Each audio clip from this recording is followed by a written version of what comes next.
what we want to encourage you to think, and our customers and other people to think, is that strategic interoperability is having a picture in mind for the future, knowing sort of what both your goals are and also what the interoperability requirements and landscape is going to look like in the future, but also acknowledging that there's a bunch of stuff going on right now that you also have to deal with. The stuff that's going on right now, as it relates to interoperability, is something that I call the healthcare landscape. And the healthcare landscape is this concept that I'll build up over the next couple of slides for you.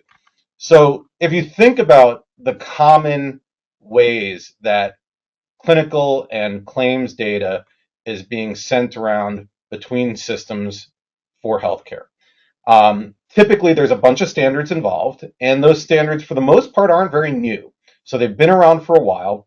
They had some adoption over time, but in terms of the use cases that have been established for them, there aren't really a lot of new use cases that we're necessarily pursuing them for, but there's a lot of existing interoperability that's going on using that standard. And there's a lot of value you can get out of it, right? Nobody's looking to rip and replace that existing functionality. So as you start looking through some of the things like HL7v2 messaging, your typical ADT type things, you start looking at HL7CDA, commonly known as sort of the CCDs, right? These are the documents that are being sent over some of the new national networks like TEFCA being exchanged between systems and QHINs, right? There's a lot of clinical data being shipped with these, but we're not really looking to solve new problems with CDA, right? It's found its niche. We're using it to for the most part, share longitudinal documents about patients. Obviously, there's a lot of adoption of X12 EDI transactions within the payer space, but again, we're not really looking to solve new problems with EDI at this point. We have a lot of EDI interoperability going on. In fact, the volumes have been increasing significantly year over year, but primarily within pre-established use cases that are already around. And then we get to the new kid on the block, which is FHIR.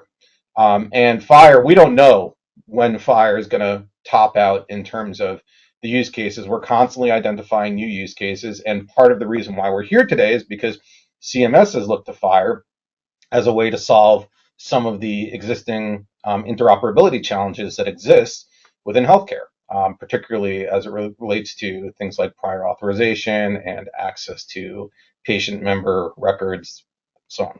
And then the other thing to remember is there's always been this ton of other stuff always going on since essentially the dawn of computers, right? Proprietary formats, flat files, fax machines, all these other ways that data is flowing between organizations and between systems that we have to account for.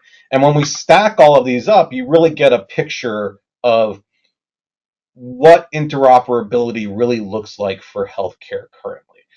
So if you kind of imagine we're in that blue bar, it's not one standard that we have to worry about. It's not two or three.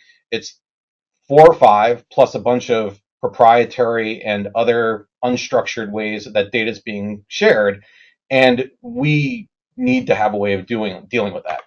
And from our perspective, that's really the crux of strategic interoperability, is that you can create value by creating a composable ecosystem of services and applications that can sit on top of these multiple data streams and get additional value out of them beyond just the core use case that data was originally created for.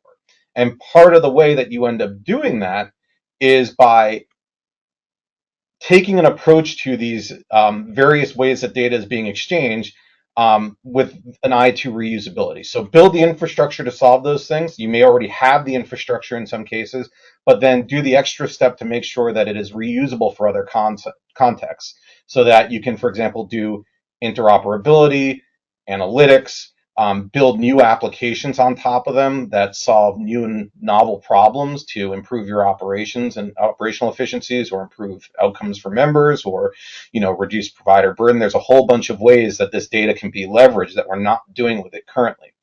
And if you do it right, you will end up with a health data platform with highly reusable data and APIs within it, which will then also eventually lower the total cost of ownership for new applications that you either develop or buy. And it'll also allow you to get those solutions up and running faster and get value out of them more quickly and more simply. So just to kind of wrap up that concept of strategic interoperability, if you take away nothing else about this, the idea is that strategic interoperability is about maximizing the return on your investment. Even if you go with the approach of just trying to check the regulatory box on interoperability, it's still going to be a pretty expensive endeavor.